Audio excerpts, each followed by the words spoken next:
ইভেন্টটা হচ্ছে সেটা হোলি উৎসব। হোলি চলে গেছে বলে মন খারাপ করার কিছু নেই, তার জন্যই আজকে Om Shri studio and filming presents করেছে এই বসন্ত উৎসবটা। তার মানে হচ্ছে যে শ্রেয়া আর সায়নী, তো শ্রেয়া আর সায়নী তোরা একটু সামনে আয়। ওরা আজকে এত সুন্দর প্রোগ্রামটা এই ময়দানের সলিড একটা হাততালি আমাদের নতুন অর্গানাইজারের জন্য। ধন্যবাদ তোদের দুজনকে, খুব ভালো লাগছে। সবাই মানে নানান রঙে পুরো গাল ফাল ভরে রয়েছে, সবাই ফটোশুট করেছে, প্রচুর মজা হয়েছে। তো এবার তোরা কিছু বল যে তোদের প্রথম উৎসব কেমন লাগছে বা কিরম ভাবে কি প্রিপারেশন নিয়ে কাজ করেছিস তোরা সেটা বল। ভিডিও করছিস তো?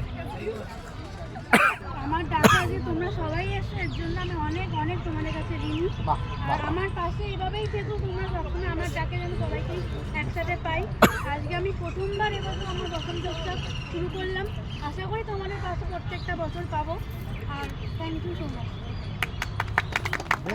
আমি সায়নী, আমি ব্র্যান্ডের ব্র্যান্ড অ্যাম্বাসেডর। যেটা আমাকে করেছে এই মানুষটা, আমার লাইফে অনেকটা জায়গা জুড়ে এই মানুষটা আছে।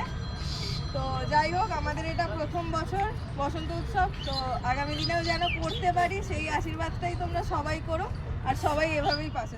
কিছু স্পেশাল গেস্ট রয়েছেন, তো স্বনামধর্মী প্রতাপদাকে আমি বলবো একটু চলে আসো আমাদের এই মঞ্চে। সায়নী না সায়নীরা তোমাকে একটু সম্বর্ধনা দেবে।